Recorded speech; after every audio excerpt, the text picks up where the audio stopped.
Morning, everybody. So good to see you. Welcome to Vinings Lake. We've been in this series right here called Unlearning Empire, Discovering a New Way to Be Human. And what we're doing is we are reorienting ourselves around something other than the American empire and what it tells us life actually should look like. And so we're walking through kind of verse by verse through the Sermon on the Mount. If you're unfamiliar with the Sermon on the Mount, it's Matthew 5, 6, and 7. Most scholarship says it's like the greatest hits of Jesus. So take all the teachings of Jesus, take all the famous lines of Jesus. Matthew took them, he placed them into one section. Then he put Jesus on a mountain, which has all kinds of significance that we've talked about with Moses and parallels in a new Exodus that's happening. And what we're doing right now is we're kind of still in the intro, which is known as the Beatitudes. The Beatitudes is a Latin word for beatus, which literally means blessed. So you're probably familiar with Jesus has started the sermon going, blessed are the poor in spirit, for theirs is the kingdom of God. Blessed are those who mourn. Blessed. So we're walking through all of those. And I want to pick up today, I think we have 3 more left in the Beatitudes, and then we're off to the races to talk about, I think the next thing is lust and then divorce. So welcome to Vinings Lake, all right? Now, all of that said, first things first, let's start here. This is Matthew chapter 5, verse 3. Remember this, Jesus begins his sermon not with laws and rules and more commandments. He begins his sermon with a good news announcement. And what is that good news announcement? He's saying this: blessed are the poor in spirit, for theirs is the kingdom of heaven. Blessed are those who mourn, for they will be comforted. Blessed are the meek, for they will inherit the earth. Blessed are those who hunger and thirst for righteousness, for they will be filled. Blessed are the merciful, for they will receive mercy. And here's today: blessed are the pure in heart, for they will see God. Now, this phrase, pure in heart, may be one of Jesus' most misunderstood teachings. Now, I grew up evangelical, most of you know that. I left that world years ago for many reasons. I was pushed out of it and I was pulled out of it. You know what I'm talking about. Pulled out with a greater vision, pushed out because the vision I was seeing was a little bit too large for that particular group of people.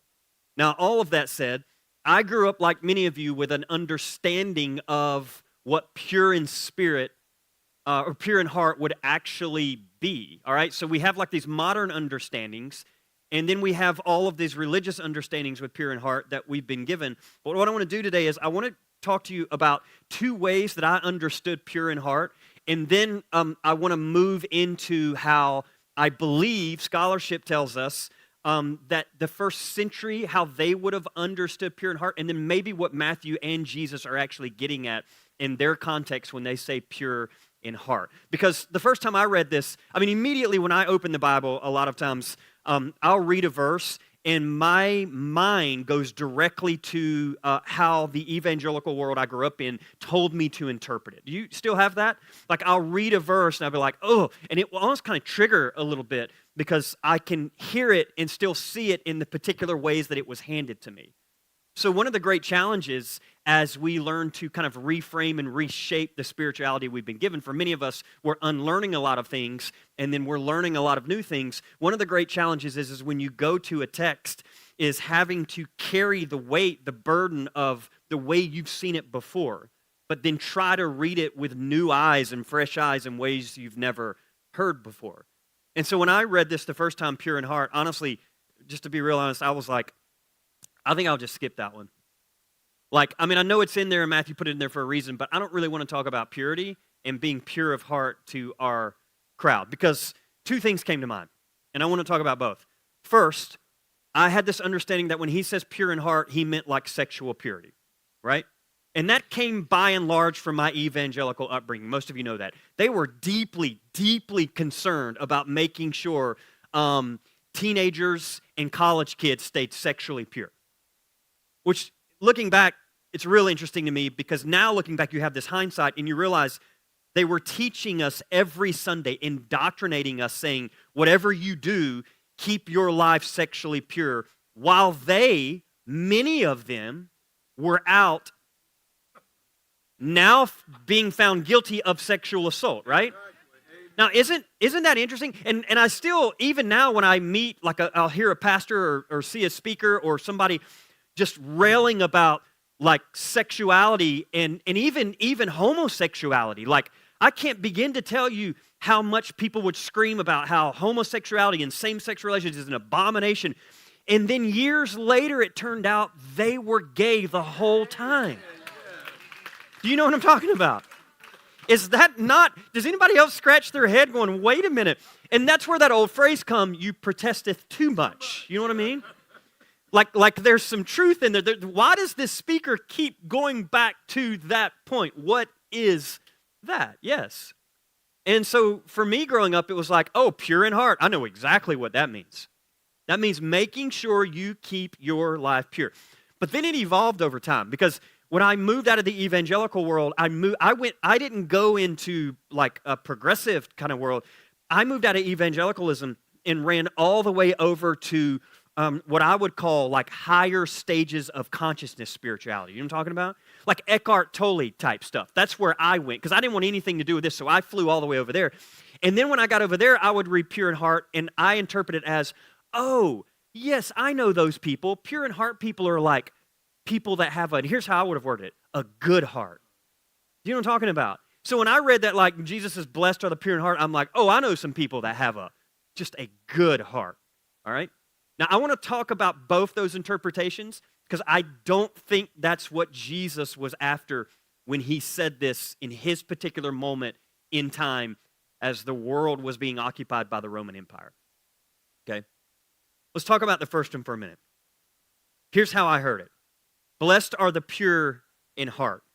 I heard that as be pure, think good thoughts, don't sin, and stay sexually clean. The faith I inherited was largely personal, private, and had deep spiritual truths, okay? And a lot of it growing up somehow had a connection that looked like this. The deeper the spiritual truth, the further away from humanity it had to get. Okay? Here's what I mean. I received an email. This is an email. Somehow it got into my inbox. But I think it was a snapshot of something online. But I received it, and I thought, my God, this is the most perfect example of what I'm talking about.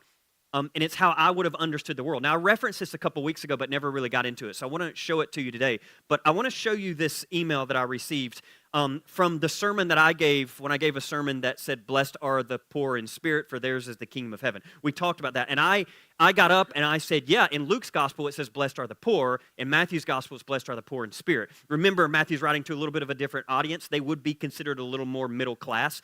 I don't think Matthew's trying to spiritualize a literal truth. I just think he's expanding it, right? Now, all that said, I got up and I said, yeah, blessed are the poor in spirit. And then we made these video shorts, and I just talked about the poor in spirit in American empire right now would be, I talked about immigrants, and I just listed a few things.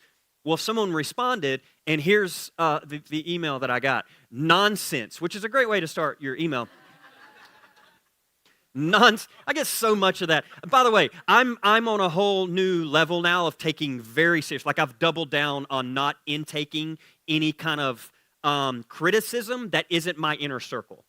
Do you understand what I'm saying? Now, we talk about that a lot around here, but I need all of you to join me in this because as our little collective grows and more people find out about it, it's going to be easy for us to fall into traps and Google our name and see things that you don't want to see, all right? Now, do what you want. You're all intelligent human beings, but I would just challenge you in this area. Every time you lean into the critic, you are feeding their algorithms, okay? Now, that said, here's what I'm saying. For me, I'm like doing the double down because, I've told you this before, I am clear on whose opinion matters to me. I am. And I hope you don't take this in the wrong way, but people online whom I've never met, their opinion just doesn't mean that much to me because they don't know me. You know what I'm talking about, right? Now, all of that said, I got this one and I thought, oh my God, this is a perfect example. Here it is. Nonsense, all right? I don't normally give attention to things like this, but this one stuck out to me because I'm like, oh my God, that's how I used to see it. So this is a great teaching point for all of us. Nonsense. Don't bring your political narrative to the Bible. The poor in spirit are the humble. Okay? Now just pause here because there's lots of things to say about this, but I want to just pause right here and say, first of all, the first thing I felt when I read that was empathy because I used to see it that way too. So when I hear someone say, nonsense, don't bring your political narrative to the Bible, the poor in spirit are the humble, my first instinct was, oh my God, me at 16. Because I probably did get up. I used to wear a suit with a tie. I had a New King James Bible, and I probably got up and preached it just like that. I probably got up and said, yeah, when Jesus says blessed are the poor in spirit, what he's talking about are not actually the poor.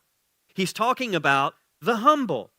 Blessed are all of you in here who just, man, you are just a humble, you know humility.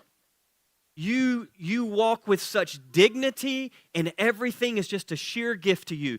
Blessed are you people. Isn't that such an American way to read the Beatitudes?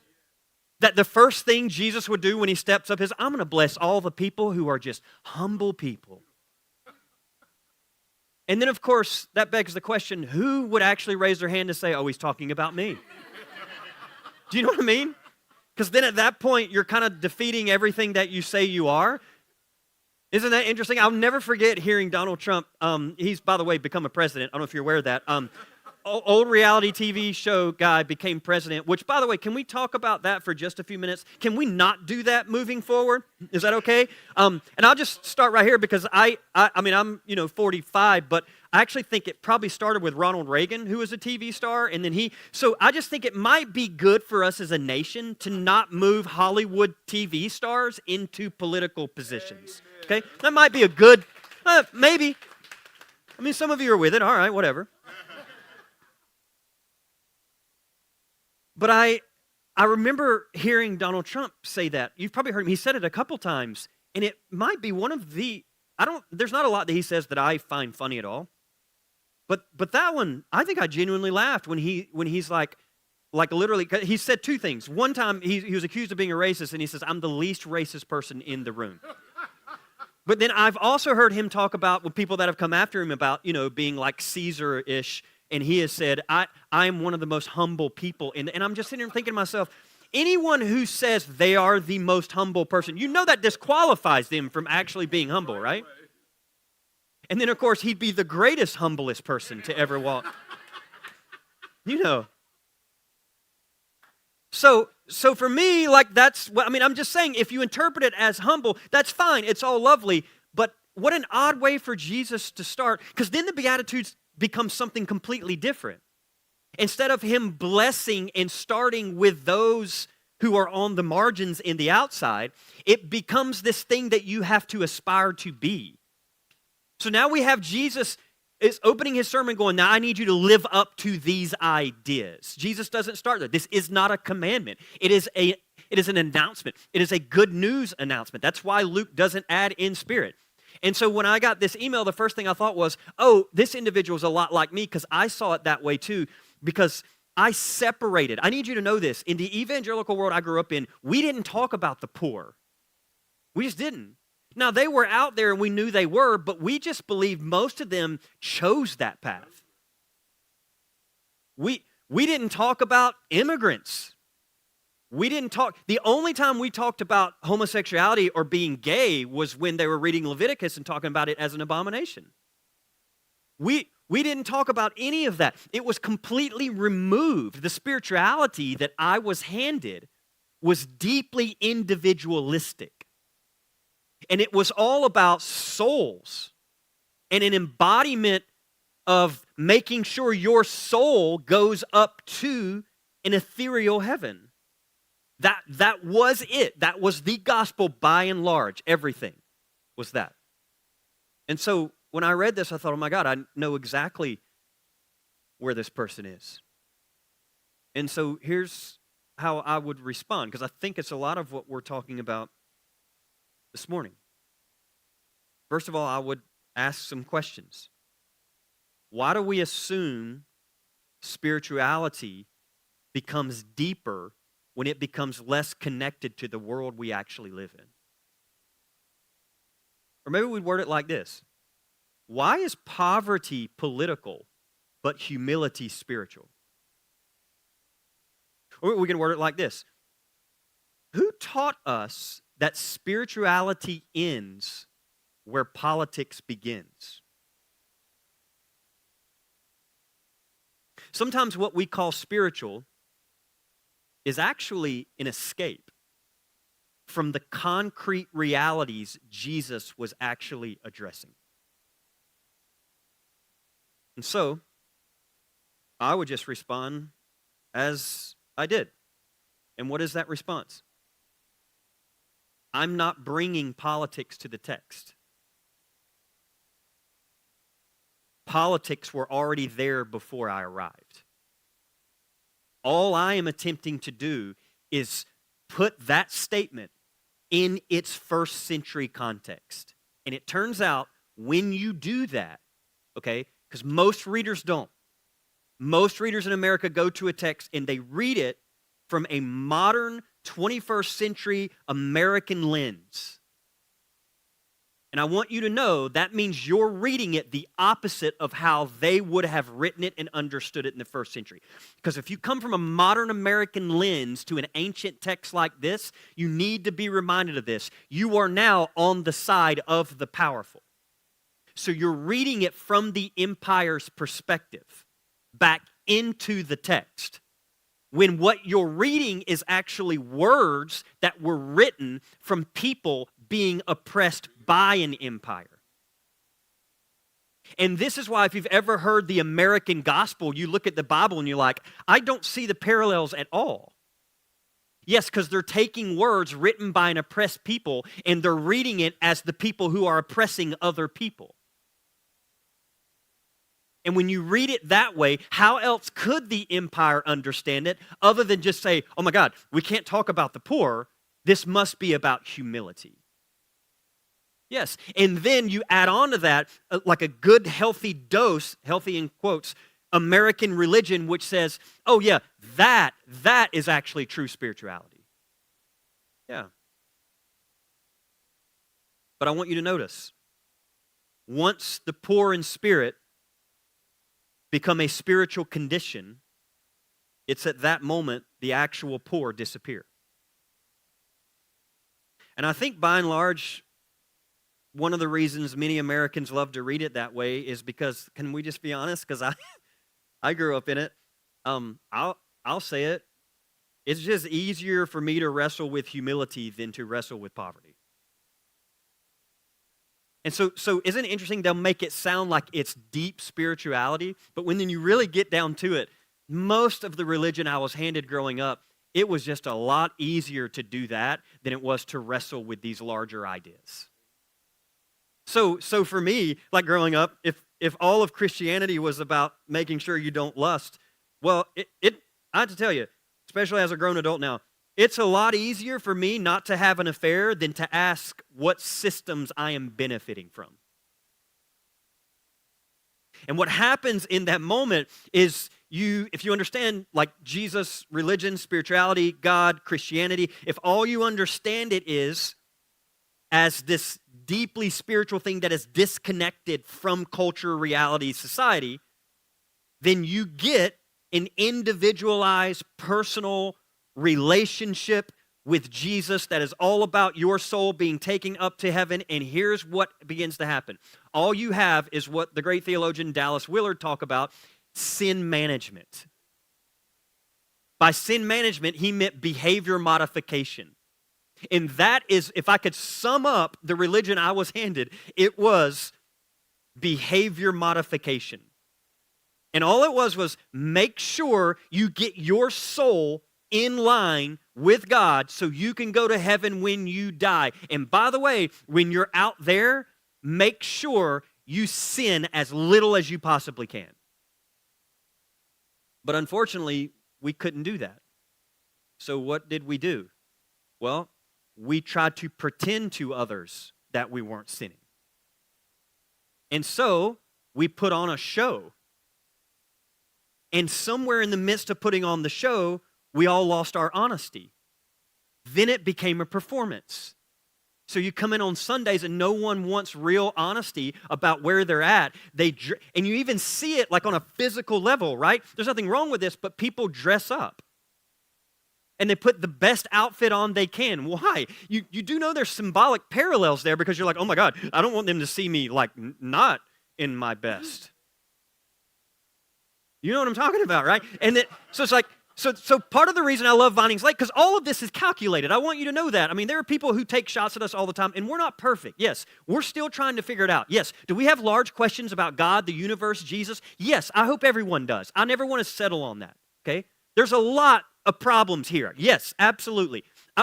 There are many days I'm going, what are we doing? And I'm kind of leading this thing. You know what I'm talking about? But there are some things that are calculated, and I just want you to know this. One of those things that are calculated is I just wanted people to not feel like they had to be something other than who they were when they walked in the door. And I mean that from all areas. So if you're here and you're like a suit-wearing person, wear it. Like if that's your thing, wear it, right? But I grew up in a space where you would dress up because you were trying to give off a certain perception of who you were. And then people would get up and there was this, what happened is there became this big disconnect because people would get up and they'd be like, morning everybody. God is good. All the time.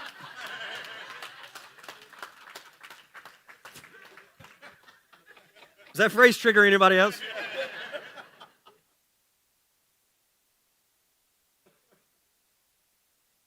And then my favorite, God, the Christian's not just,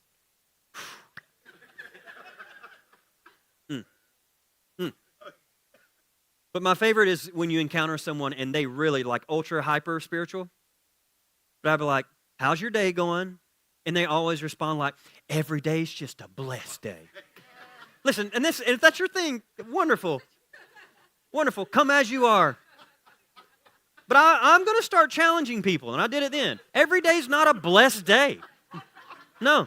And quite frankly, the last 10 years, I haven't had a blessed day. I'll have a blessed day when MAGA's over, all right? But I haven't had one in a while. You know what I'm talking about? I get the sentiment. I'm just saying, so part of this was calculated. What if we could create a space, and you can call it whatever you want. I don't care. People are like, is it a church? Sure. If that's your thing, great. Call it, I don't care. I'm not hung up on the labels. But what if we had a space where people come and we started getting honest about where we were? I'm not saying reckless, and there is a line. Trust me, half the things that I have in my notes I never say publicly because it's not honesty, it's recklessness. And it would create lawsuits and get me in trouble and, quite frankly, be out of the ego and of the flesh, and I don't want that. Paul talked a lot about that. So there's a thing we're doing here, and part of it is, oh my God, I just want an honest spirituality. I want a space where we could come on Sunday mornings to a church where it didn't feel programmed. Where everything wasn't on a dial in the back going, in 5, 4, 3, 2, 1, insert band, have keynote going, flashlight here, put smoke down here, feel it all, like, yes. Yeah, I stand in the back. I promise you, this is calculated. People are like, well, tell me, like the music, for example. I mean, there was a time around here where we went in opposite direction and we paid large dollars to have the best musicians we can. And I'm like, I don't know. It doesn't feel right. And then also, too, if you're going to do that, you can't really compete with Walmart that's down the street. You know what I'm talking about? And then I was like, it just doesn't feel, like I want real people. Yeah, we could bring in musicians, but why would we do that when we could just have our own people who are honestly walking through their own things of faith could get up and be transparent and honest in all their messy ways? It's beautiful, right? I know. So sometimes people would come here and they'd be like, man, I really like the church, but they could do a better job in X, Y. Of course we could, but sometimes you don't know this. We intentionally aren't that way because we're not trying to make a polished version because I just don't think that's real life. At least it's not been my experience of real life. My experience of real life is this thing's really messy. And none of us have it together. And we're all like, what are we doing? And in the midst of all the craziness going, it's all messy, we're also going, oh, what if we died? Like tomorrow, because we know it's coming. And then all this is happening and we're all in here, and yet do we need one more place where we could gather and be somebody that we're not? Because most of us do that every day at work. You get up, you go to work, you do your thing, because you're not going to roll into work and boss is like, let's have a staff meeting. You're like, before we get started, can I share some personal things? No. You put your best foot forward, you do that. Yeah, I'm just saying, imagine that kind of a spirituality where we were deeply honest about who we are, because the reality is, it is a lot easier to talk about humility than to talk about the oppression that's happening in our world right now. And what happens is you get this behavior modification. And here's what I believe we are experiencing right now as an American society are the fruits of that particular religion. So I think when you look out and you see things that you're seeing right now and some of the loudest Christian voices, it just feels like, and hear me, we've been accused of this, of people saying that we think we're the only ones who get the Christianity right, all right? I would just say, no, we don't actually. We're actually the first ones to be like, I don't even know if we are Christians. You know what I'm talking? Like I'm going to be real honest, and I honestly, and this may shock you too, I don't think Jesus was either. I actually think he was a Jew, and I think he was in Judaism, all right? We're not interested in that religion at all. I'm just saying, for me, for a lot of people, like it's, what begins to happen is you look out and you see this Christianity that's being just spoken so loudly in our culture, and it's like, wait, where did that come from? And what I want you to know is, I don't think it has arrived suddenly. I think what we're seeing now, you know how fruit works, right? You know how, like, agricultural settings work. You plant a seed, it doesn't pop up overnight. And this is, I would encourage you, I would encourage us, the work that we're doing here. It's not going to just pop up overnight. There are things that we are dependent on, sunshine and rain. What we are doing, you've heard this phrase, I think it's a great agricultural phrase, is we're planting seeds. And you may not always see it immediately. And I think what we're looking at right now in society is a harvest from generations before us of a spirituality that now, for the first time, we're actually able to see, because we couldn't back then, because the harvest wasn't up yet, but we're able to see firsthand the fruit of that particular Christianity. And what does that look like? Well, when it becomes all about sin management or behavior modification, here's what you get from that, okay? You get a personal holiness that can sit side by side with slavery, segregation, and white supremacy. You understand that? So when you look back at American culture right now, isn't it interesting that that version of Christianity was the one who were using verses to defend slavery or using verses to defend segregation? Now you look at it now, you're like, how could those two go together? Because when you have that type of spirituality, there's no conflict. Because it's all about just behavior modification and just sin management and making sure there is a performance. And so those two they have no problems with each other because, again, it's about humility, not the poor. Yeah. Now what you have in our culture, it's a little less than that, even though white supremacy is fully still out there being screamed loudly from the mountaintops. But what you have by and large now when you have behavior modification and sin management is you have a group of people, and tell me if you're familiar with this, a group of people who do not drink alcohol. They do not use cuss words. They do not watch bad movies. And they do not have affairs, allegedly, although that's coming out. But those people who, and Jesus talked about this, remember, he said you look good on the outside. those people, this is the fruit of it, they don't cuss, they don't drink, they look like some of the most spiritual humans that could ever be. But those same individuals spend their lives defending cruelty towards immigrants and protecting systems of oppression. That's the spirituality. And that's the problem with that spirituality, is it becomes all about making sure you don't cuss, drink, do all these things, but support evil. And this is the conflict. So for years when I heard, blessed are the pure in heart, well, that's what I thought they were talking about. Behavior modification or sin management. That's not what Jesus was talking about. Now let me move to my second one for a minute, because as I evolved and as I grew and as I left that world, new perspectives came to me. And the other perspective that I had was when Jesus said, blessed are the pure in heart, he meant, oh, blessed are the people who just have good hearts. And I want to pause here because I don't think that's a terrible interpretation. We're going to get into what scholarship really gets at with this word heart and that particular word, blessed are the pure. So pure in heart, I want to get into both those. But I don't think this is far off. It's a lot closer than I think that evangelical understanding. But this understanding for a long time for me was a bit ethereal because I didn't know how to determine and who could determine who had a good heart and who didn't, right? And then it begs the question, do we all have good hearts? Some are just aware of it, some are not. But I would see or run into people occasionally and be like, back then, and I'd be like, oh my God, that person, that's a pure heart. Like, and I can't explain it to you, but you ever run into somebody and somehow you just intuitively meet someone and you're like, that person, you probably even heard it like this, like, I don't know, just good energy. Do you know what I mean?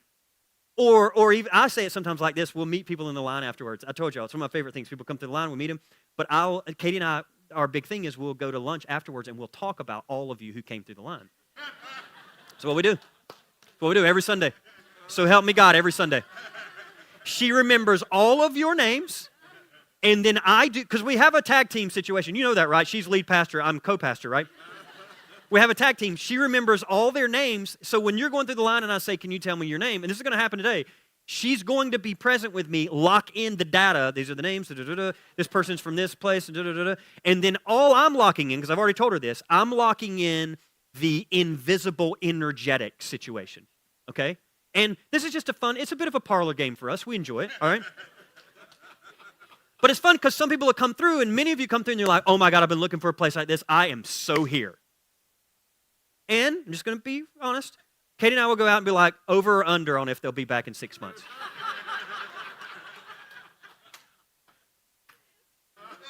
It's true. And we have a little game going because we know certain people that come through and they're like, I'm all in. And I'll look over at Katie and I'll just grin. And then we'll go to lunch and I'll say, okay, if we're going to put $100 down, do you think they're here in 3 months or gone in 3 months? And I'm going to be frank with you. I've lost a lot of money to this woman, all right? Because some of you have really surprised me, all right? And the other is true as well. I put down some money thinking, man, I'm telling you, I felt the energy. That person is going to be, fire. And then they are fire for 2 weeks, right? Yeah. This is transparent. I've told Tony sitting right here. I have told him on more than one occasion when he showed up, he's like, I'm just here to serve. I remember going to Katie going, this seemed like this, such great people. Maybe I'm a bit jaded. I don't think they'll be here long. And now, it's been, I don't know how long, but Tony runs Vinings Lake. Do you know what I'm talking about? Like you don't know this, but he does. He orchestrates this whole. It's fine. You can applaud. I'm just saying I missed that one, all right? And for the record, I'm glad I did. But pure in heart, that's what I used to think it was. Like I would just meet certain people. And Katie have said this. We've all encountered this, but and it doesn't mean that people have bad hearts, but there's some people that just like, God's just I don't know, in some ways they inspire me. It's almost a redemptive feature that I don't even know you, but yeah, what a good human. What a good human. I have honestly felt the opposite of that before. I've met some people and I'm like, I don't know. Or there's like some weird vibes. You've used this language, but you have to kind of be careful with it because you know it's not absolute truth. But you also don't want to disregard what your body is feeling, sensing. So anybody else wrestle with that? Like you hold those together and yeah, and this is a people, forgive me, business. So I'm encountering humans all day long and you don't want to project that. And sometimes it's just me just having a bad day. I didn't get a lot of sleep and I'm like, that person. And Katie look at me and be like, that was you. So then I realized that person's probably experiencing the same thing I am from the other perspective, meeting me as a pastor going, I really like the church, but that pastor, God, he put off some weird vibes. Yeah. But for the longest time, I thought it was the kind of person we describe at a funeral. She dies and we say she just had a pure heart, which meant she was kind, or she gave generously, or she volunteered. She helped the poor. Or this is a good one. She had good intentions. You familiar with that one? Somebody does something, well, just good intentions. Or maybe you've heard this. There's not a bad bone in that body. God, have we not experienced the opposite of that too? I look at people right now, I'm like, there's not a good bone in that body. I'm going to give you some examples of this because this is how I understood it. I have a neighbor. I'm not going to tell you his name. He lives in my neighborhood. He's the house behind me, so there's like woods. Hang on.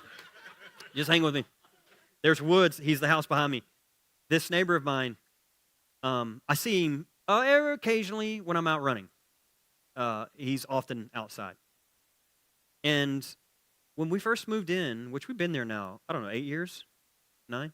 8 or 9 years. Somewhere about halfway through that, we started getting greeting cards. And it had the greeting card, and it had my name, and then Katie's name, but Katie's name was spelled wrong. And I would get it, and it would just be like holidays, right? So we'd get one and be like, Merry Christmas from your neighbor. I'm like, which neighbor is this? Because I didn't know his name. I was like, which neighbor is this? And then so we had to do a little homework, and I was like, oh, because I thought it was the people in front of us, and I'm like, wait, I think I know which neighbor this is. And then we reached out to a few of our friends that live in the neighborhood, and they were like, oh, yeah, I know who that is. He sends us cards too. Which then I got upset. I was like, I thought it was just us. So no, he sends a card. So apparently he sends a lot of people in the neighborhood cards, but then it just kind of started getting really wild because we would get a Christmas card, fine. But then all of a sudden we started getting like greeting cards for every occasion from the neighbor. I mean, like literally we got one recently like Happy Memorial Day. Love your neighbor. I'm like, Memorial Day? And then it was July 4th, and then it was Labor Day, and then it was like and I'm like, what is this? And then I started kind of trying to meet the neighbor, so I would go out on runs, and I'd be like, tell me what you do, and I was putting all the pieces together, and then recently I went out for a run, and I took off, it was on a Wednesday morning. The trash runs in my neighborhood on Wednesdays, and it's the worst day to run, to be honest with you, because I run early in the mornings, but it's usually when the trash arrives. So I'm alternating, because I'm running in circles. So as the trash truck pulls up, and especially like July and August, I'm going to tell you right now, it is a brutal run. Brutal run. But I noticed my neighbor, I would pass, and my neighbor, every time the garbage men would pull up, he would be outside. And I thought the first time I saw it, these poor garbage men, they are doing this hard work in this heat, picking up our trash. And my neighbor's out here just probably like correcting them or telling them, hey, when you pick up my trash, da-da-da-da. These are the preconceived ideas. But then over the months, I noticed he was out there at the same time when the garbage men came, and I'd run, and I'm like, what is he doing? And then I finally stopped recently and saw it happen. And it was so beautiful. He not only sends greeting cards to a lot of people on a lot of occasions. I stopped and finally asked him, I said, you keep sending me greeting cards. What's the deal? You gay? So help me God, turns out, this is the truth, he is. Which is amazing, actually. I'm like, it's wonderful. Are you hitting on us? Like, what is the situation? He's got a partner. The partner lives there. He's out working on the yard or whatever. And so I'm talking to him, and he, he said to me, he said, yeah, he tells me what he does, and then he says, I just want to bring a few smiles into our world right now. And when I heard that, that's what I did. I was like, well, I feel great now. And also, what a good man.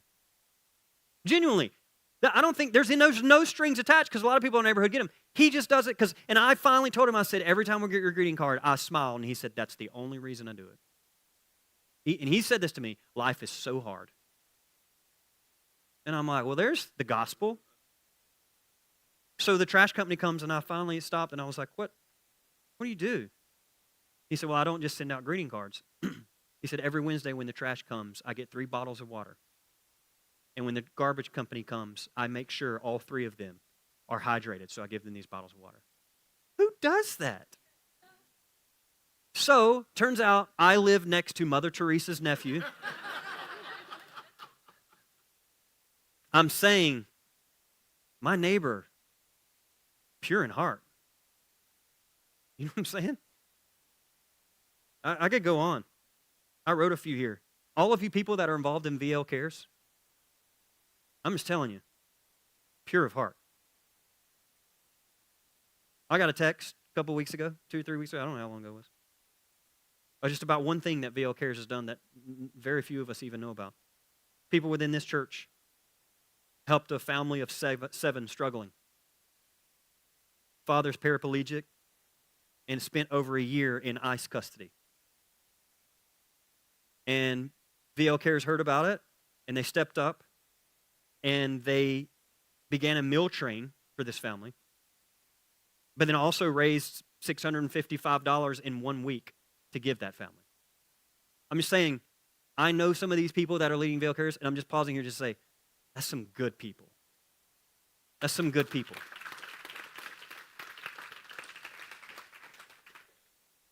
And people ask me that all the time in interviews and everything. Tell me about your church. And yes, I could say a lot of things. We're some weird people.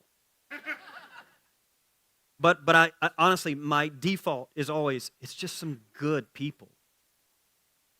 Some good people. Tony's sitting here. He's the very one that came through the line, and I'm like, I don't think he's going to be here long. And then 2-3 weeks ago, I don't know how long ago it was, one of you left a cell phone in the church. And then we got an email immediately after the church service. Oh my God, freaking out. I left my cell phone because I know, you can't live in a culture without, how weird is it now we're so attached? If you ever lose your phone, you're like, I'm not going to live. I don't know how to go anywhere. I have no GPS. But they left their phone, and usually, it's like someone leaves their phone, well, we'll get it sometime that week. Like, we'll figure out a way to meet. Well, I text Tony. I was like the image of who it was, and he just texted me back, and he's like, on the way. I'm like, on the way to what? So he gets the phone and doesn't have them come to him. He drives it to Kennesaw to make a personal delivery. And I asked him, I was like, what? You didn't have to do that. And he just said, well, think about it. Maybe they're visitors at Vinings Lake. We want them to have the best 5-star experience, that we take seriously this. And so yeah. I'm just saying, he's a good man. Now, Kim may argue that. Kim may argue that. And I'm not here to say she's wrong. I'm just saying, from my angle, he's a good man. I'm just going to give one more, because this is how I understood it. This lovely human sitting right here, her name is Tish. Kathy, Tish. Let me tell you about Tish. You don't know, I look out in this whole room. That's what I'm saying. There's some good people in here. You people give me hope. You realize all I'm saying? You give me hope. And I hope we give each other hope. You know what I mean? Don't we come in here for some sanity? We gather because the world's just mad crazy. And we come in here and we're just like, well, look, not everybody's lost their minds. Some of us are here. Well, Miss Tish over here, she listens on Sundays. And at one point, one of my sermons, I said something about, yeah, we're going through some challenging budget times in my personal house. My personal house is just me and Katie. And I said, Katie sat down and went line by line, item through the budget. And she looked at me and she said, you're going to have to stop eating Chick-fil-A. And part of the problem was they put one right by my house. And it's just really easy for me to break from my work and just slide through that drive-thru and go back instead of making a sandwich or doing whatever. And so I just said, just as a funny, it was just a joke. I was just like, y'all pray for me. I was like, because she has a shoe addiction. I have a spicy chicken sandwich addiction. That is it. So I was like, I'm about to cut back. Well, Miss Tish over here, listen. And so help me God, the next Sunday, I received a little card. And on the front of that card, all it said was, it didn't have her name. It just said, this should keep you out of trouble for the next couple of weeks. And I opened it up, and it was a gift card to Chick-fil-A. I bring that to your attention for two reasons. Some of you...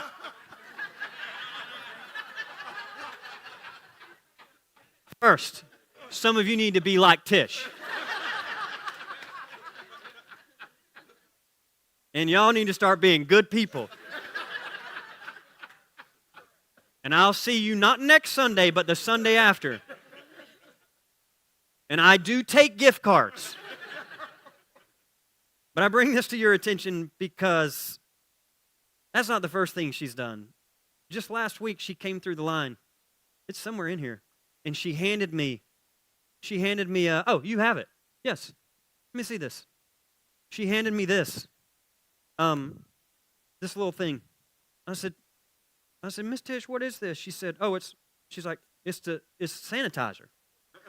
And I said, well, why are you that? She's like, I see all these people lined up shaking your hand. She said, she literally, it's the truth. She's like, I can't have the pastor sick. So I keep it with me. I do it.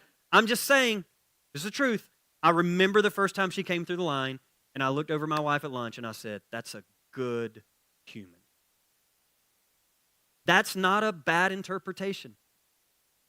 I mean, I'm telling you, there's some pure in heart people in this room. But what exactly is Jesus getting at? I think it's partly that. But I also think there's a little more context in that first century. And here's what it might be. Pure, in its original Greek, means unmixed. Genuine, or here's the word, whole. Heart, in the first century, was about your deepest love, loyalty, and desires. A lot of scholarship says this phrase, blessed are the pure in heart, was directly taken from Psalm 24, verse 3 and 4, that says, who shall ascend the hill of the Lord? And who shall stand in his holy place? Those who have clean hands and a pure heart. Those who do not lift up their souls to what is false and do not swear deceitfully. What is that? That's about idolatry. So when Jesus says, blessed are the pure in heart, Jesus is not talking about sexual purity per se. A pure heart is not a perfect heart. It is an undivided heart. It's a heart that no longer bows to false gods. The pure in heart is not necessarily about behavior as much as it is about allegiance. It's integrity. It's when your inner life and your outer life tell the same story.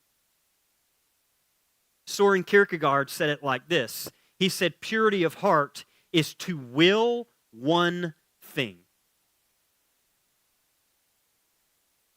And if there is ever a word that Jesus is giving this nation in this moment, it is, blessed are those who are undivided in their allegiance.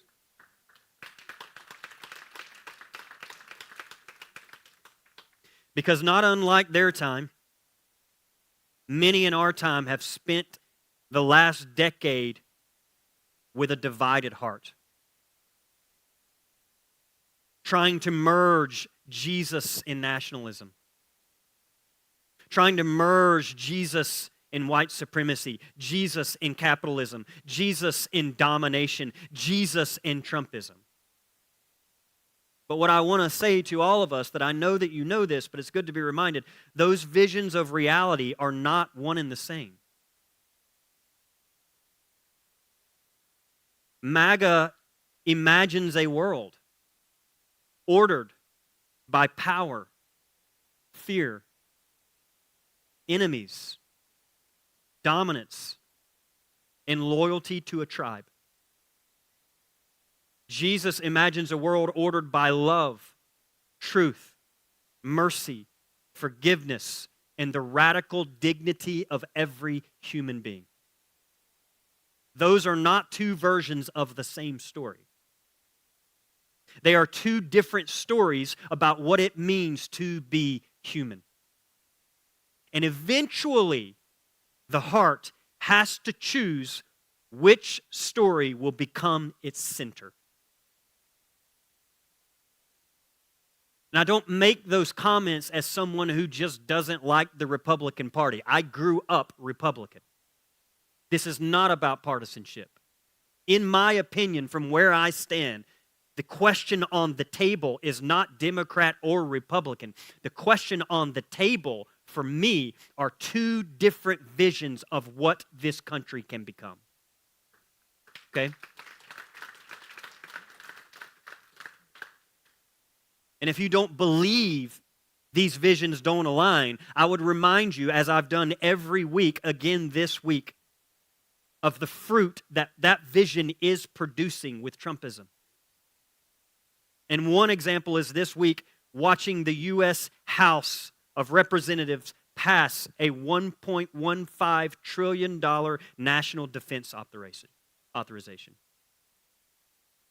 Now, the NDAA is familiar. It's passed regularly. But this bill is different because it includes expanding U.S. and Israeli defense cooperation. And it also includes funding and supporting the ongoing war with Iran. And so, fruit from that particular tree is giving $1 trillion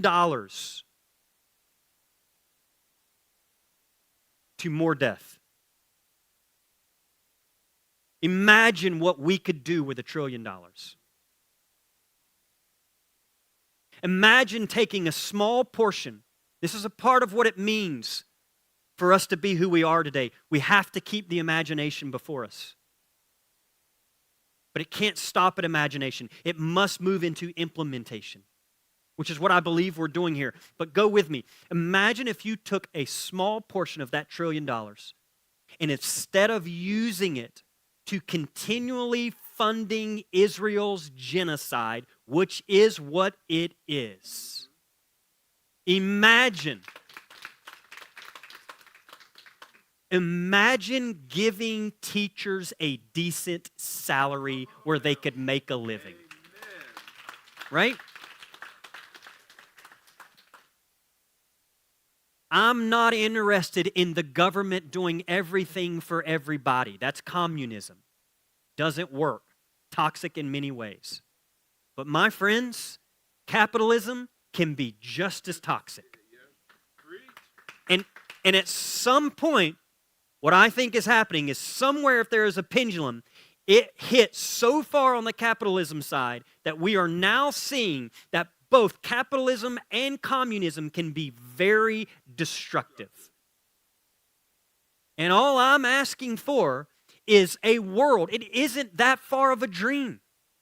A world, a nation that doesn't spend $1 trillion on a genocide or bombing more elementary school kids in Iran. I'm saying, what if we had people in the office that we voted in that represented the people, and then what if they said, we're going to take a portion of that money, give it to teachers so they can actually make a living and not work 2 or 3 jobs or not have to pay for every item out of their own personal pocket to make sure they have things on the walls of their classrooms?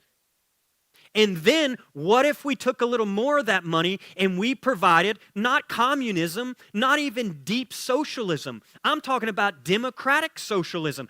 I know that's a scary word, but here's what I mean by that. What if we actually had safety nets for people who couldn't function?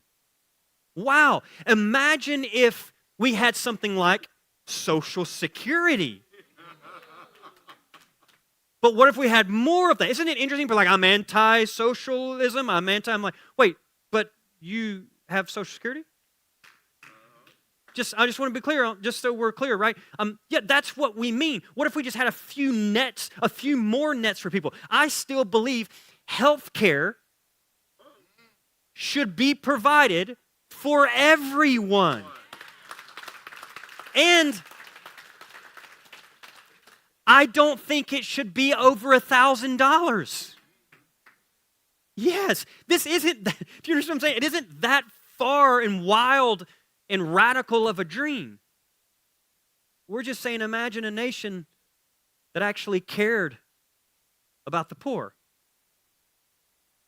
Imagine a nation that provided funds so you could take your child to daycare so you could go to work. Imagine that. I believe that's possible. Yes. This is where we are. And when I say Jesus says pure in heart is about allegiance, that's what he means. And so I'm looking out at a room, and we'll close it here. I'm looking out at a room of people who I don't know every single one of you.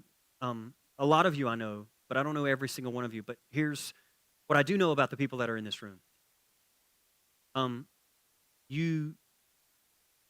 You are who Jesus is talking about.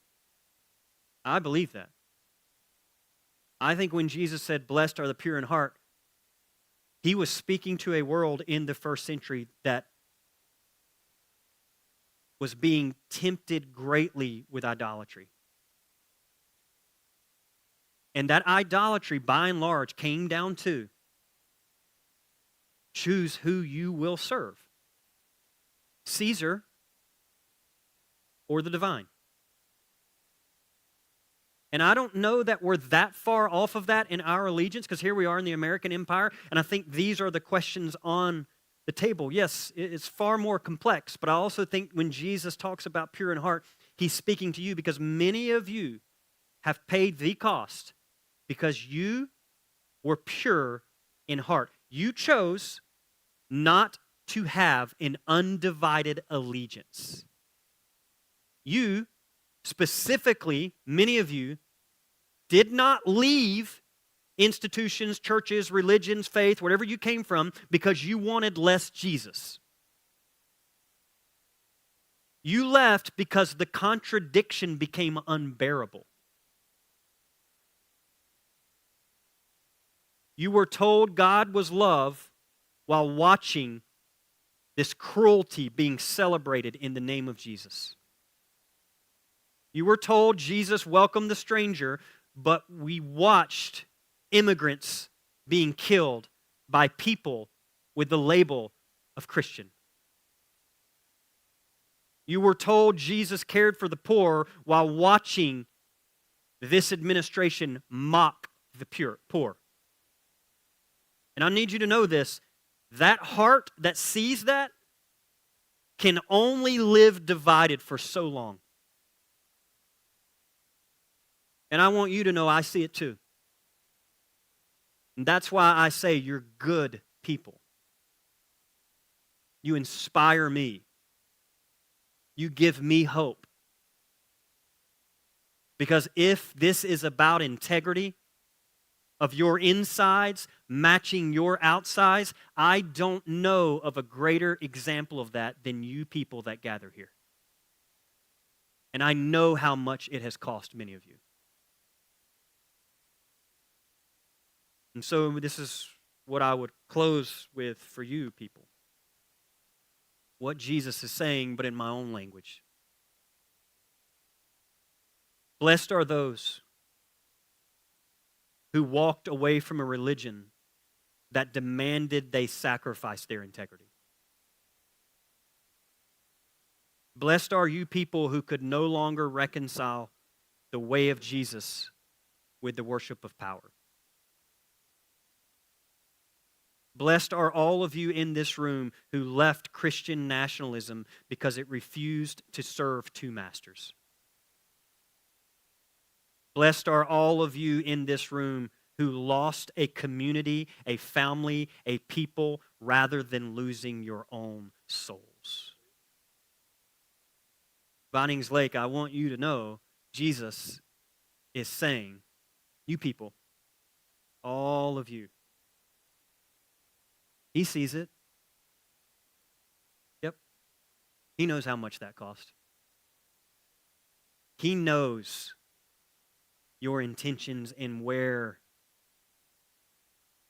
you've had to come from to stay true to the path before you. And He just wants it to be very clear. All of you people, God is on your side. So take heart. God is with you. God is on your side. And as far as Jesus is concerned, in the realm of the divine, you are in a good position to enter. Okay, now, all of that said, I am going to be standing right over here. My wife and I are going to be there. If you are a guest, please come through.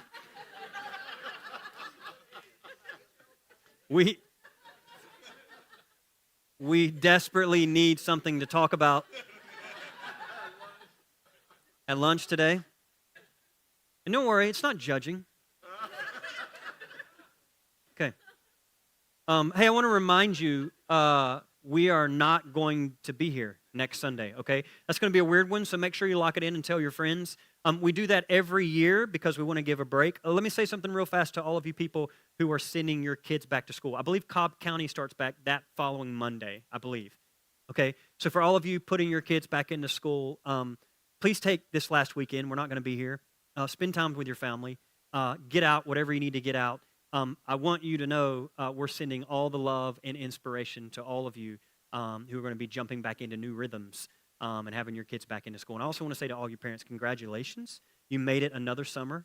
Good on you, because I know that isn't easy work, and having to navigate jobs and what you're going to do with your kids and all that. I get all of that. So I can't believe it's starting over again, but I just want you to know I'm sending all the love, praying for all of our students, middle school, high school that are in the back, all of our elementary kids that are starting back next Monday, that this year will be a year where they know something about love, all right? And that they learn actual history. You know what I mean? And that they get educated and they become fierce intellectuals that don't just live in the head, but also, here it is, have a pure heart. You know what I'm talking about, right? You know what I'm talking about. All right, that said, I won't see you next week. We'll be back the following week. And next up on the agenda, blessed are the peacemakers. All right, so we're going to go there. Peace be with you. See you in 2 weeks.